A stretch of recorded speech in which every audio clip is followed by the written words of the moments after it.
the sun, where to stand in the morning. And who told the ocean you can only come this far? And who showed the moon where to hide till evening? Whose words alone can catch a falling star? Well, I know my Redeemer lives. I know my Redeemer lives. All of creation testifies this life within me cries. I know my Redeemer lives. Yeah, the very same God that spins things in orbit runs to the weary, the worn and the weak, and the same gentle hands that hold me when I'm broken. They conquer death to bring me victory. Now I know my Redeemer lives. I know my Redeemer lives. Let all creation testify. Let this life within me cry. I know my Redeemer. He lives to take away my shame, and He lives forever. I'll proclaim that the payment for my sin was the precious life He gave. But now He's alive, and there's an empty grave.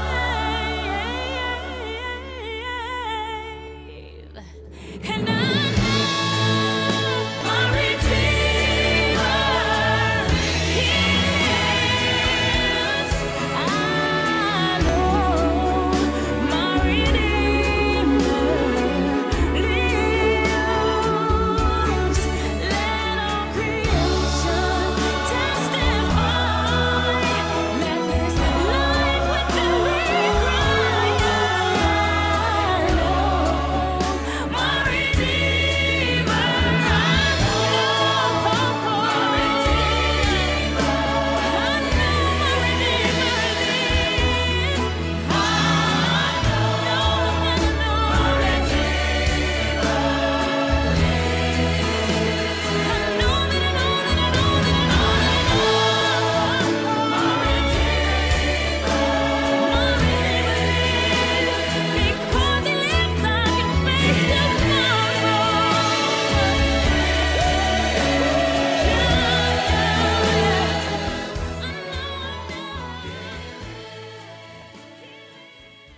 이 영상은요, 사실 제게 굉장히 특별한 의미가 있는 영상입니다. 제가 이 영상을 사실 자주 보여주거든요, 사람들한테. 근데 의미가 특별하고 내용도 특별하지만 제가 이 영상을 굉장히 각별하게 생각하는 이유는 따로 있습니다. 제가 빅토리아의 이 캐나다에 온 게 2001년이거든요. 그런데 뭐 보셔서 아시겠지만 저랑 와이프 둘이 왔어요. 처음에 참 외롭고 힘들더라고요. 근데 한 2년 정도 지났을 때였나? 제 친구가 이제 하와이에서 거기에 열방대학이 있거든요. 예수전도단. 그래서 이제 훈련을 받다가 잠시 캐나다 쪽에 이제 방문을 하러 왔습니다. 근데 저희 집에 묵었어요. 저희 집에 묵었는데 저희 집에 묵었을 때 이 친구가 저한테 띡 CD 하나를 주는 거예요. 이거 한번 봐봐 그러면서. 그래서 본 영상이 이 영상입니다. 그런데 제가 이 영상을 특별하게 생각하는 건 바로 그 다음 이유 때문입니다. 우리는 이거를 영상으로 봤잖아요. 그죠? 그런데 그 친구는 현장에서 본 거예요. 발런티어로. 누군지도 몰랐다고 합니다. 근데 철인 3종 경기 특성상 절대로 선수를 도와줄 수가 없대요.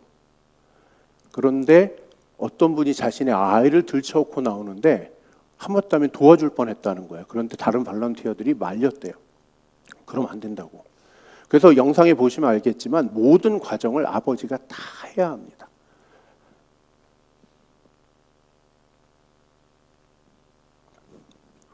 그 과정을 지나는데 친구가 그 얘기를 하더라고요.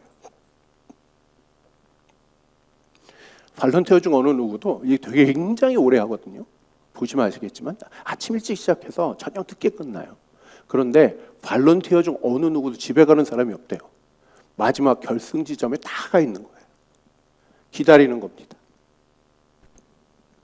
이 아버지와 아들이 들어오기를 기다리는 거예요. 그래서 보시면 아시겠지만 그 주변에 그렇게 늦었는데 막 사람들이 가득 있잖아요. 그죠? 그 이유가 뭐냐면 이 팀을 응원해 주기 위해서예요. 그래서 이 친구가 이야기하더라고요. 야, 영상으로 보는 거는 그건 아무것도 아니야. 그 마지막 결승점에서 들리는 그 환호성과 그 응원과 그 에너지는 진짜 감당을 못해. 그리고 이 부자가 결승선으로 들어오는데 난리가 났었어. 막 그러면서 얘기를 하는데 진짜 막 가슴이 뜨겁더라고요. 근데 안타깝게도 제가 그 CD를 잃어버렸어요. 근데 너무 안타깝잖아요. 그래서 이거 어떡하지 하다 이제 혹시 유튜브에 있나? 유튜브에 있더라고요. 그래서 친구가 준 영상 그대로 유튜브에 올라와 있어서 그래서 참 감사한 마음으로 여러분들께도 보여드릴 수 있게 되었습니다. 이게요, 직접 본다는 게 이런 감동인 거예요. 그죠? 어떤 집사님께서 저한테 손흥민 선수 경기 보러 간 이야기를 해주시더라고요. 진짜 가고 싶습니다. 그 열기, 그거를 우리가 TV로 보는 거하고 직접 가서 보는 건 하늘과 땅 차이라고 생각을 해요. 오늘 여러분들이 읽은 이 말씀, 이거 예수님께서 하신 말씀이거든요. 그런데 저는 그 생각을 합니다. 야, 예수님의 말씀을 현장에서 들으면 어떤 느낌일까? 우리가 뭐 예를 들어서 유튜브나 뭐 이런 데서 설교 잘하시는 분들 많잖아요. 그런 분들의 설교를 들어도 와, 이게 어떻게 이렇게 설교를 하시지? 이런 생각이 들 때가 있거든요. 근데 만약에 예수님이 직접 하는 설교를 눈앞에서 듣는다. 어떤 느낌일 것 같으세요? 오늘 본문이 예수님께서 어떻게 설교를 하셨을까를 그나마 느껴볼 수 있는 본문입니다. 제가 이제 솔직히 고백을 드리면 우리 청소년부 애들, 이제 유스 애들은 여기 있지만 유스 애들은 아마 이 본문 외울 거예요. 지금쯤이면. 왜냐하면 저희가 리붓이라고 하는 주제가 1월 초부터 계속 보고 있잖아요. 이 본문으로 지금 4번째 보고 있거든요. 그래서 아마 똑같은 본문으로 지금 4번째 보고 있는 거기 때문에 외울 겁니다. 그래서 우리 아이들은 말씀을 지금쯤 되면 이렇게 그릴 수 있어요. 이제는. 근데 오늘 이제 우리 성도님들께서는 이 본문으로 처음 듣게 되는데요. 그래도 내용은 항상 달랐습니다. 똑같은 얘기하는 건 아니고요. 그래서 과연 예수님의 말씀 설교가 어땠을까? 그거를 제가 이제 여러분들하고 잠시 한번 나누려고 합니다. 예수님의 설교가 이렇게 특별하게 느껴지는 이유, 그거는요. 예수님께서 그 문화, 컬처를 그분의 말씀 속에 굉장히 잘 담아내세요. 이게 컬처라고 하니까 뭐 되게 어렵고 좀 이렇게 느껴지지만 이게 무슨 소리냐면 쉽게 말해서 예수님의 말씀에는 그 당시 사람들이 살아가던 사람의 냄새가 나는 말씀이세요. 이게 해보면 사실 쉽지가 않습니다. 그런데 예수님의 말씀 속은 그런 말씀들이 녹아져 있는데 이제 오늘 말씀에 보면 이제 그 하나하나들이 조금 비춰져 있어요. 첫 번째로 우리가 성경을 읽으면 어려운 점이 뭐냐면 이 성경을 내가 지금 보는 이 시대의 관점으로 읽으려고 하거든요. 뭐 그건 너무 당연하죠. 그런데 실제로 성경은 이 시대의 관점이 아니라 2000년 전 시대의 관점으로 기록이 된 거잖아요. 그러니까 성경 예수님의 이 설교를 제대로 이해하려면 그 당시 어땠지? 라고 하는 거에 대한 좀 상상이 필요합니다.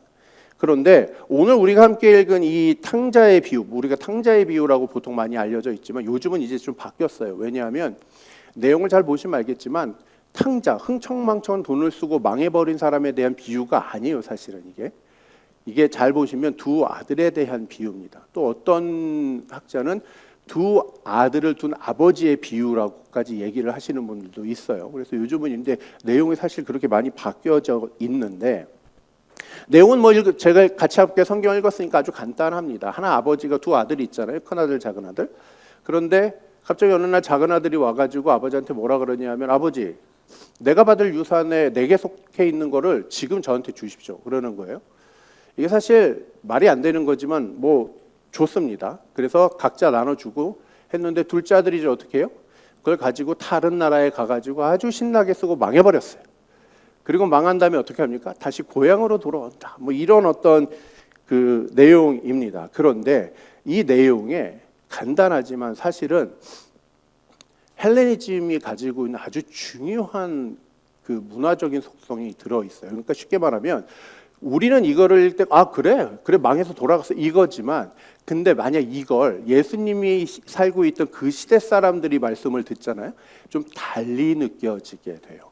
왜냐하면 헬레니즘 문화, 즉 쉽게 말하면 그리스의 문화가 녹아져 있었던 예수님의 그 사회 속에는 어떤 것이 녹아져 있냐 하면 노스토스라고 하는 문화가 있습니다. 아마 처음 들어보셨을 분도 계실 것 같아요. 이게 뭐냐면 영어로 번역하면 홈커밍이에요. 홈커밍. 그래서 아마 올 여름에 이 노스토스가 주제로 담겨진 아주 대표적인 작품이 있거든요. 그릭 작품이. 그게 뭐냐면 그 오디세이입니다. 디 오디세이. 오디세우스에 대한 그 크리스 놀란이었나요? 그 감독이 크리스토퍼 놀란 감독이 영화를 만들어서 올 여름에 나오잖아요. 그런데 그 내용을 보면 오디세우스가 이제 10년 전쟁을 떠나요. 그죠? 그래가지고 10년 전쟁하고 돌아오는 귀향에 대한 스토리거든요. 그게 또 10년이 걸리는 거예요. 그 걸리는 동안의 스토리를 만들어낸 거거든요. 근데 이게 아주 대표적인 그리스 문화의 그 모양으로 기록되어져 있는 거예요. 집으로 돌아온다는 거. 근데 이게 왜 특별하냐 하면 지금 우리는 그걸 잘 모르지만 아마 자녀를 군대에 보내보신 분들은 알 수 있습니다. 이게 어떤 기분인지. 자녀 요즘 군대 뭐 많이 짧아졌다 그래도 자녀가 군대를 가잖아요. 그럼 이제 그날부터 어머니는 아버지는 몰라요. 아버지는 자기도 갔다 왔으니까 그런 거 관심 그냥 무조건 가라 그래. 근데 엄마는 그 훈련소도 안 가요. 아빠는 뭐 운전을 해준다 그러면 갈 수 있어. 그런데 안 가. 그리고 가면서 계속 뭐라 그래요. 뭐라 그러냐면 야 저건 뭐고 저건 뭐고 이게 무슨 상관이냐고 지금 내가 머리 깎고 들어가는데. 근데 엄마는 달라요. 엄마는 말을 못 하십니다. 들어갈 때부터 말을 못 해요. 이 아들이 군대 가는 게 너무 슬픈 거예요. 이 아들을 그 기간 동안 못 본다는 게 너무 괴로워요. 그런데 이 그리스 문화권에서 노스토스라는 게 바로 그거예요. 이때 당시는요, 전쟁이 많았던 시기입니다. 그런데 전쟁이 벌어지면 어떤 일이 벌어지는 거냐면 내 아버지, 내 남편, 내 아들, 그리고 내 남동생, 오빠가 전쟁에 나가야 돼요. 강제 징집을 당해서 나가게 됩니다. 그러면 이제 그때부터 온 가족이 어떤 일이 있겠습니까? 마치 아들을 군대에 보내는 엄마처럼 제발 살아만 돌아와라. 살아만 돌아와라. 이게 그들의 기도 제목이었던 거예요. 뭐 기도를 했는지는 잘 모르겠습니다. 뭐 했겠죠. 이때부터 이들은 뭘 하냐면 제발 살아만 돌아와라. 매일 거기에 자신의 마음을 품고 그리고 감정을 심고 눈물을 흘려가며 그 귀환, 홈커밍을 기다리게 돼요. 그런데 오늘 예수님께서 바로 이 주제를 가지고 이 말씀을 전달하고 계시는 거예요. 그래서 이 노스토스는 그리스 사람들, 특히 예수님께서 살았던 그 지역 사람들에게는 어떤 느낌이냐면 우리가 느끼는 아리랑 같은 느낌인 거예요. 아리랑을 어떻게 설명해요? 외국 사람들한테 들려주면 좀 특이하네? 이렇게 정도 반응 보여요. 그러나 그 안에 들어있는 감정들은 한국 사람들 아니면 제대로 표현하기가 사실 쉽지가 않습니다. 근데 이 노스토스라는 게 바로 그런 감정이에요. 이 안에 한도, 기쁨도, 슬픔도, 즐거움도, 감격도 다 들어있는 말이 이 말인데, 그런데 이걸 지금 예수님께서 본인의 설교의 첫 주제로 야, 아들이 갔어. 근데 돌아왔어. 라고 얘기하는 거예요. 갔다 돌아오는 거 우리는 별거 아니지만 여기에 이런 감정들이 녹아져 있는 거예요. 그러니까 예수님의 설교를 듣고 있는 이 사람들은 아이고 이렇게 될 수밖에 없어요. 어떤 느낌인지 아시겠죠? 그래서 데니스 맥도날드라고 하는 학자는요, 이걸 이렇게 표현했습니다. 이 비유는 의도적으로 호메로스의 서사시를 사용하여 그것을 복음적으로 바꾸었다. 또한 이 비유는 헬라 세계가 웅앙하던 능력과 지혜로 기환하는 영웅 대신 자격 없는 자를 맞아주는 아버지의 사랑을 새로운 노스토스의 모델로 제시한다. 이렇게 얘기해요. 그래서 원래는 살아 돌아오면 영웅이 되는 그런 스토리인데, 그런데 이걸 예수님께서 어떻게 해요? 본인의 설교에 트위스트를 하시는 거예요. 살아 돌아왔는데 영웅이 아니라 원수로 돌아오게 되잖아요. 그죠? 이게 이제 과연 그러면 여기서 어떻게 해야 되지? 청중들은 이제 이런 문제를 경험하게 되는 거예요. 아들이 살아 돌아오면 좋은데, 그런데 스토리가 좋은 게 아닌 거예요. 지금 이 아들이 살아 돌아온다는 게.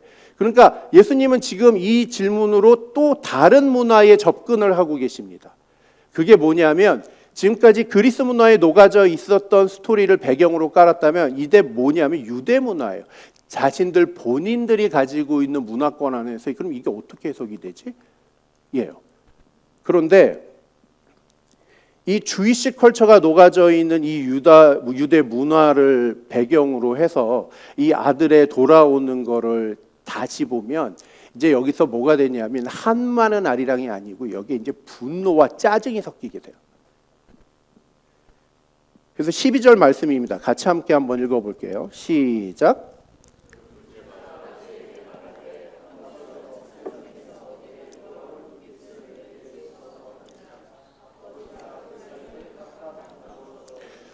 네, 아까도 말씀드렸지만 여기서 말하는 이 어떤 자신의 분깃, 이 유산을 말하는 거거든요.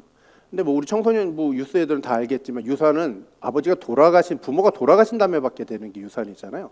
근데 지금 떳떳하게 부모가 살아 있는데 내게 그 유산을 달라고 이야기하는 거예요. 그죠? 요것만으로도 사실 굉장히 말이 안 되는 환경이잖아요. 그런데 여기서 아들이 사용한 언어가 문제입니다. 왜냐하면 이 아들이 사용했을 때 이걸 명령어로 얘기해요. 아버지 제게 주시면 안 됩니까? 이런 간곡한 부탁이 아니고 명령어예요. 주세요. 이렇게 마치 자기가 맡겨놓은 것처럼 내 것인 것처럼 아버지한테 그렇게 표현을 하는 겁니다. 이렇게 되면 이제 예수님 앞에 놓여 앉아있는 유대인들은 확 짜증이 나는 거죠. 이게 말이 되냐? 돌아온 건 좋아. 뭐 좋아, 다 좋아. 이게 말이 돼? 이렇게 시작이 되는 거예요. 근데 여기서 하나가 더 들어갑니다. 그게 뭐냐면 이 아들이 자신의 재산이라고 하는 이 말을 할 때 share, 이 표현이 영어에 나오는데요. 요거 할 때 요게 뭐냐면 헬라어로 우시아예요. 근데 이 우시아라고 하는 게 뭐냐면 존재를 의미합니다. 재산보다는 존재를 의미해요. 그래서 헬라 철학에서는 이거를 어떤 신과 같은 자격을 가지고 있는 어떤 존재를 말할 때 우시아라고 표현하기도 해요. 그런데 지금 성경에서 이 돈을 우시아라고 표현한 이유가 뭐냐 하면 아들이 지금 아버지한테 이렇게 이야기하는 거예요. 당신의 존재의 가치가 이겁니다. 그걸 나한테 주시면 돼요. 라고 이야기하는 거예요. 이거를 좀 더 쉽게 설명을 해드리면 이겁니다. 당신이 내 아버지인 건 다 재산 때문이에요. 그래서 케네스 베일리 박사는요, 이걸 이렇게 번역을 했어요. To me, you are nothing more than a source of inheritance. 이렇게 번역했어요. 자, 부모님들. 내 아이가 만약 이렇게 말한다면 어떨 것 같습니까? 아버지, 주세요. 당신의 이유는 나한테 그 돈 주려고 있는 거니까 주셔야 됩니다. 이러면 어떻게 하실 것 같습니까? 줄 부모 아무도 없을걸요? 그죠? 이런 뉘앙스가 녹아져 있는 본문인 거예요. 그러니 지금 설교를 듣고 있는 예수님의 말씀을 듣고 있는 이 사람들은 짜증이 확 들었을 겁니다. 이런 말도 안 되는 아들이 세상에 어디 있지? 아버지한테 이렇게 말하는 애가 도대체 어디 있지? 그랬는데 그 다음에 예수님께서 말씀을 전해서 이 아이가 갔어 얘들아 그렇게 하고, 그러니까 여기서 이제 확 감정이 올라왔겠지만 그 다음에 예수님이 뭐라고 이야기하시냐면 14절과 16절에 이렇게 얘기합니다. 같이 한번 읽어볼까요? 시작. 자, 일단 여기까지 어떠세요? 여러분 마음속에 어떤 생각이 돼서 그가 비로소 궁핍했다, 드디어 배가 고파졌어, 가난해졌어란 말을 들을 때 어떤 기분이 드세요? 야, 요거 쌤통이다. 이런 생각 들지 않으세요? 한번 계속 읽어보겠습니다. 시작.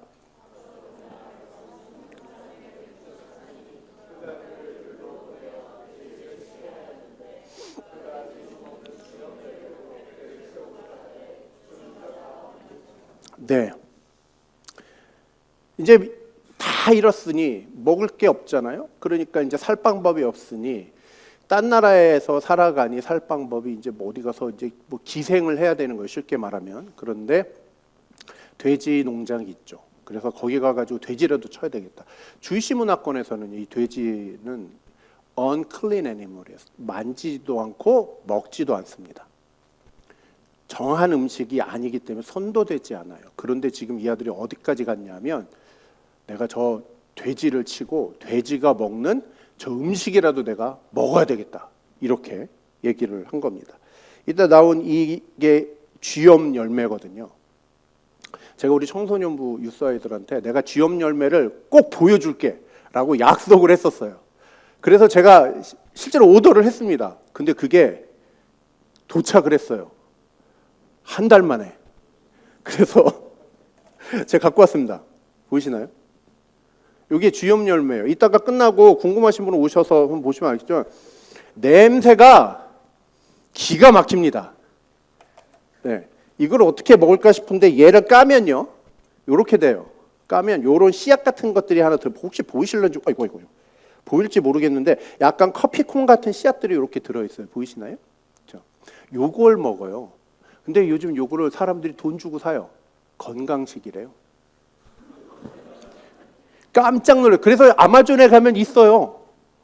그래서 제가 오더를 했다니까. 좀 늦게 온 게 문제지만 어쨌든 예전에는 저도 안 먹던 음식, 돼지한테나 먹던 음식인데 지금 사람들이 돈 주고 먹어요. 더 놀라운 사실은 뭔지 아십니까? 이런 무의미한 것이 어떤 사람의 눈에 너무 가치 있게 보였겠죠. 그래서 얘가 이제 헬라어로 말하면 캐로퍼스인데 여기서부터 뭐가 시작됐냐면요, 우리가 다이아몬드를 재는 단위가 뭔지 아시죠? 캐롯입니다. 캐롯. 여기서 시작된 거예요. 얘 이름에서. 다이아몬드를 재는 단위가 여기서 시작됐어요.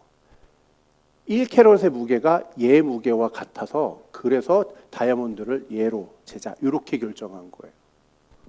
놀랍지 않습니까? 그죠? 먹는 것도 놀라운데 이게 이렇게 사용되는 것도 놀랍죠. 근데 문제는 뭐냐면 이제 이 얘기를 듣고 있는 유대인의 반응이 될 거예요. 분명히. 얼씨구, 아버지 돈 가득해 가져간 것도 그런데 이렇게 망했는데 왜 뭐 돼지 농장에 갔대? 돼지가 먹는 음식을 먹으려 했대. 이러면 이제 그 앞에 듣는 사람들은 완전 흥분 상태가 되겠죠. 율법적으로도 옳지 않을 뿐더러 도덕적으로도 옳지 않을 뿐더러 자녀로서도 옳지 않은 이 아이에게 주어진 이 결과는 쌤통이다. 이렇게 생각할 겁니다. 그런데 여기에 한 가지 유대적인 문화가 더 녹아들게 돼요. 이 아이가 어떻게 되냐면 그 다음에 내가 아버지께 돌아가야 되겠다. 내가 이러다 굶어 죽을 것 같은데 내 아버지께는 음식이 풍족한 품꾼들이 얼마나 많냐. 이렇게 얘기해요. 종도 아닙니다. 종은 가족이었어요. 슬레이브는. 그러나 품꾼은요. 말 그대로 돈을 주고 쓰는 그런 일꾼이에요. 그런데 심지어 종으로도 비유 안 하고 자기 스스로를 품꾼으로 본 거예요. 품꾼들이 이렇게 많아서 굶지 않는데 난 내가 여기서 뭐 하고 있는 거지? 이렇게 지금 신세 한탄이 시작된 거예요. 그래서 어떻게 합니까? 가야 되겠다. 이렇게 결정을 하는 거야. 그런데 유대 문화 사회 속에는요. 전통적으로 케자자라고 하는 문화가 있어요. 이게 이제 우리가 이 문화를 모르기 때문에 사실은 이 본문을 읽을 때 이 아이가 하는 이 자녀가 하는 내 아버지에게 가서 내가 이렇게 말하고 저렇게 말해야지 하는 그것들이 뭐 당연하게 느껴질 수도 있거든요. 그런데 유대 문화권에 있는 이 케자자라고 하는 이거는요. 특히 젊은 아이들이 이런 식으로 유대 안에서 유산을 받아갖고 떠나서 망한 아이들이 있는 거예요. 그래서 이게 아예 문화로 자리가 잡힌 게 있어요. 이렇게 되면 어떻게 되냐면 그 아이가 만약에 그 주위시에서 벌어들인 그 수익들을 가지고 나가서 딴 데서 썼다 망해서 돌아오잖아요. 그러면 이거는 자신의 문화를 더럽힌 걸로 생각을 합니다. 그래서 그 아이가 만약에 마을로 들어오다가 다른 사람들에게 보여져서 그 사람이 항아리를 가지고 나가 그 사람 앞에서 깨트리잖아요. 그러면 이제 어떤 결과가 되냐면 그 사람은 절대로 그 공동체에 발을 들일 수가 없어요. 추방을 당하는 겁니다. 그래서 케자자라고 하는 게 뭐냐면 컷오프라는 의미를 가지고 있어요. 이게 주이시 문화에 녹아져 있습니다. 지금 예수님께서 말씀하셨을 때 그 사람들의 머릿속에 이게 아마 떠올랐을 거예요. 그럼 뭐 누구라도 보면 뭐 추방하면 되지 이렇게. 근데 여기서 반전이 일어나요. 어떤 반전이냐면 이 아이가 오는데 그 아이를 가장 먼저 발견한 사람이 누구예요? 아버지예요. 그 아버지가 그 아들을 가장 먼저 발견하게 돼요. 그래서 누가복음 15장 20절의 말씀을 보면 이렇게 기록되어 있어요. 이에 일어나서 아버지께로 돌아가니라. 아직도 거리가 먼데 아버지가 그를 보고 측은히 여겨 달려가 목을 안고 입을 맞추니 이렇게 되어져 있어요. 유다 문화권에서 나이가 많은 어른이 발목을 드러내고 뛰는 건 불경한 것으로 여겨져서 뛰지 않습니다. 그런데 이 아버지는 그 아이를 보자마자 뛰어가게 돼요. 그래서 아까 말씀드렸던 중동학자였던 이 베일리 교수는요, 이 부분 이렇게 설명해요. 아버지는 아들이 마을 입구에 도착했을 때 겪게 될 거절과 케자자를 알고 있었다. 그래서 아버지는 자신의 명예를 버리고 옷자락을 걷어올리고 마을 한복판을 질주했다. 아들이 받아야 할 수치를 아버지가 대신 짊어짐으로써 아들에게 새로운 삶의 길을 열어주는 것이다. 이렇게. 자칫해서 자기가 늦으면 자기 아들은 추방입니다. 그러니까 어떻게 해요? 이 연세 많은 분이 창피를 무릅쓰고 그 마을을 가로질러 아들을 배웅해 나가는 거예요. 누구보다 빨리 가기 위해서 이 아버지가 얼마나 열심히 뛰었겠어요.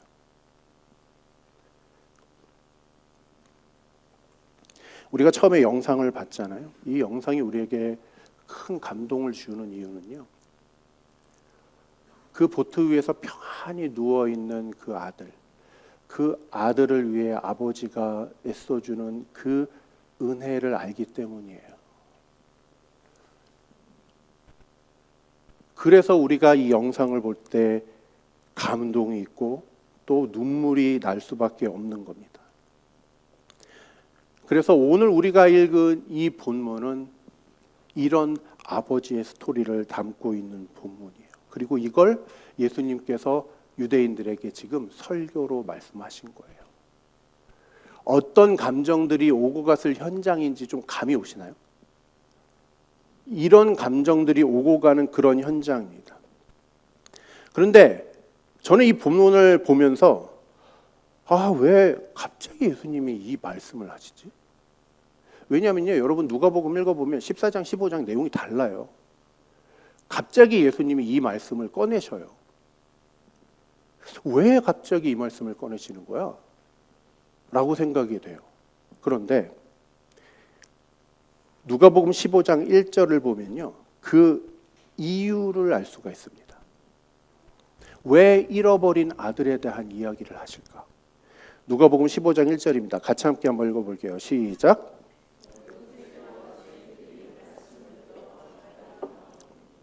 네, 여기 지금 나와 있는 예수님 앞에 앉아 있는 사람들, 모든 세리와 죄인들이 말씀을 들으러 왔다, 이렇게요. 늘 있는 일이니 당연하다고 생각할 수는 있을 겁니다. 예수님 주변에 죄인들이 모였던 건 한두 번 있었던 일이 아니니까요. 그런데 이 모임이 굉장히 unusual한 모임이라는 건 아셔야 돼요.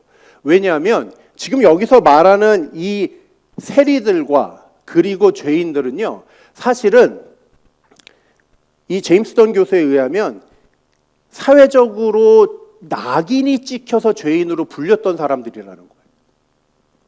그러니까 이 사람들은 어느 공동체에 떳떳하게 모이기가 쉽지 않은 사람들이에요. 자신의 존재를 숨기고 그리고 자신의 낙인 찍힘을 감추고 그렇게 조심스럽게 살아가려고 했던 사람들인 거예요. 그런데 지금 그 사람들이 어디에 모여 있는 거냐 하면요, 지금 이 예수님 앞에 다 모여 있는 거예요. 자신의 부끄러움과 숨기고 살았던 거를 다 뒤로 하고 지금 예수님 앞에 모여서 지금 이 말씀을 듣고 있는 겁니다. 그런데 그 사람들 앞에 예수님이 하신 말씀이 뭐예요? 문제는 있을 수 있어. 그 문제가 윤리적으로 사회적으로 큰 문제가 될 수도 있어. 그런데 너희들이 돌아갈 곳이 있어. 아버지는 너희들을 품어주실 거야. 그에게 너희들은 죄인이 아니야. 라는 거예요. 결국 이 말씀은요, 재산을 탕진하고 돌아간 아들에 대한 이야기가 아니에요. 이 이야기는 바로 그 자리에 앉아서 듣고 있는 그 청중들, 나 자신에 대한 이야기인 거예요. 지금 예수님께서 그 이야기들을 이들과 나누고 있는 거예요. 우리가 1월 주제로요, 리붓이라고 하는 내용으로 하고 있습니다. 아마 여러분 아마 느끼셨을 거예요. 이게 도대체 리붓하고 이 내용이 뭔 상관이 있을까? 근데 여러분 보시면 아시겠지만 리붓이라고 하는 건요, 내 안에 문제가 있을 때 가능해요. 내가 뭔가를 새롭게 해야지라고 하는 의도를 가질 때, 여러분들이 게임하다가 게임을 다시 시작하거나 컴퓨터에 문제가 생겼을 때 다시 껐다 키잖아요. 그걸 리붓이라고 하거든요. 그러니까 다시 시작하려면 뭐가 먼저 전제가 돼야 하냐면 문제가 있네 라고 하는 것에 대한 전제가 있어야 되는 거예요. 근데 이 아들은 자신의 인생에 글리치가 생겼다는 걸, 문제가 있다는 걸 깨달았어요. 언제요? 내가 금지된 음식을 먹으려고 할 때, 그걸 너무나 자연스럽게 먹어야 되겠다고 생각하는 자신을 발견하며 이건 아니지 라고 떠오르게 됐어요.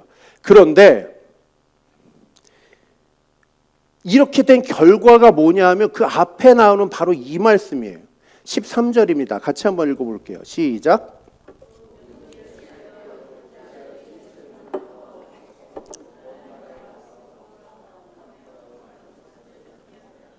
네,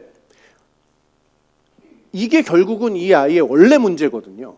근데 성경이요, 예수님께서 이 말씀을 하실 때 아주 독특한 단어를 사용하십니다. 그게 뭐냐면 아소토스라고 하는 단어예요. 이게 뭐와 뭐의 합성어냐면 아는, 영어도 마찬가지입니다. 아는 부정을 의미하는 접두어예요. 네거티브 프리픽스거든요. 여기에 붙으면 뒤에 나오는 말은 부정적인 의미가 돼요. 네거티브 의미가. 소토스는 뭐에서부터 시작되면 이거는 뭐 정 목사님도 노 목사님도 이거 헬라어를 기본으로 공부하면 제일 자주 배우고 먼저 알게 되는 단어가 이겁니다. 소조라고 하는 단어예요. 이게 뭐냐면 구원하다 라는 뜻입니다. 소토스라는 말은 무슨 의미가 되냐면요, 나 자신을 구원하지 못하는 삶의 방식으로 사는 것, 이거예요. 이거를 허랑방탕이라고 표현을 했어요. 예수님께서 이 단어를 이렇게 표현하셨어요. 나 자신을 너는 스스로 구원할 수가 없어 얘들아, 이렇게 해요. 그러면 생각해 보십시오. 지금 예수님의 말씀 앞에 있는 그 사람들만 이렇게 살아가는 걸까요? 여러분들은? 저는요. 여러분들은 여러분 스스로를 구원할 수 있습니까? 우리는 어떤 방법을 써도 우리 스스로를 구원할 수 있는 방법이 없어요. 그걸 단적으로 보여주는 이유가 뭐냐면 여러분 다이어트 매년 결심하시잖아요. 그죠? 올해도 결심하셨을 거예요. 왜요? 실패했으니까. 작년에 실패했으니까. 제가 예언할까요? 올해 말에도 똑같이 하실 겁니다. 왜요? 올해도 실패할 거예요. 죄송합니다. 왜요? 그 다이어트도 하기가 쉽지 않아요. 우리는 우리 스스로를 구원할 수 있는 방법이 없어요. 그래서 우리는 매년 1월이 되면 뭐 합니까? 새로 다짐을 해요. 각오를 하고 기도를 해요. 올 한 해 동안은 내가 이렇게 살아야지. 뭘 하는 거예요? 리붓을 시작하려고 해요. 그런데 오늘 지금 예수님께서 리붓을 네가 원하는 거야? 뭔가 다시 시작해보고 싶어? 그러면 여기로 와야 돼. 그게 어디예요? 아버지의 품이에요. 문제로 끝나는 삶이 아니라 그 문제에 대한 포용, 안아줌, 이해를 가지고 있는 분에게 나와야 되는 거예요. 지금 이 죄인들은 그렇게 시작을 한 거예요. 내 문제를 인지하고 예수님께 나아온 거예요. 사회는 나를 뭐라고 보든지 상관없이 예수님 앞에 이 말씀을 듣기 위해 이들이 모이기 시작했던 거예요. 제가 시 하나를 알려드리려고 합니다. 아마 유명한 시라서 다 잘 아실 거예요. 이 시는요, 1963년에 송명희 시인이란 분이 지은 시입니다. 그녀의 나이 22살에 이 시를 썼다고 해요. 그러니까 63년이니까 80년대 중반에 이 시가 이제 발표가 된 거예요.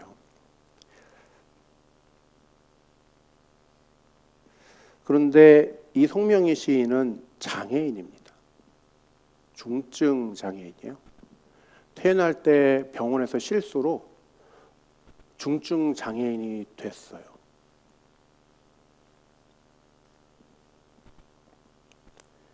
제가 80년대 중반에 학교를 열심히 다니고 있을 때거든요. 근데 그때 저희 클래스에 저도 그런 말을 자주 썼는데, 여러분 80년대 중반에 살아가는 장애인들이라는 건 지금 시대를 살아가는 장애하고 좀 달라요. 그때 다만 그때를 사셨던 분들은 아실 겁니다. 그때 주변에 장애인들이 지나가면 특히 학교에서는요, 이런 말을 쓰면서 죄송하지만 우리는 걔들을 너 애자냐? 이렇게 불렀어요. 그리고 흔히 했던 말이 비읍시옷이야 이렇게 불렀어요. 무슨 소리인지 아실 겁니다. 그런 시대였어요. 근데 그런 시대를 살았던 이 사람이 이 사회에 레이블링을 당한 거예요. 마치 예수님 앞에 있는 그 사람들처럼 그렇게 살 수가 있겠습니까? 그런데 이 사람이, 송명희 시인이 리붓이 돼요. 이 사회는 나를 안을 수 없지만 나를 안아주는 분이 계셔라고 리붓이 돼요. 그래서 그녀의 수없이 원망했던 삶이 달라집니다. 달라지면서 이 시를 썼어요. 나 가진 재물 없으나, 나 남이 가진 지식 없으나, 나 남에게 있는 건강 있지 않으나, 나 남이 없는 것 있으니, 나 남이 못 본 것을 보았고 나 남이 듣지 못한 음성 들었고, 나 남이 받지 못한 사랑 받았고, 나 남이 모르는 것 깨달았네. 공평하신 하나님이 나 남이 가진 것 나 없지만 공평하신 하나님이 나 남이 없는 것 갖게 하셨네. 올해 새로운 시작을 꿈꾸십니까?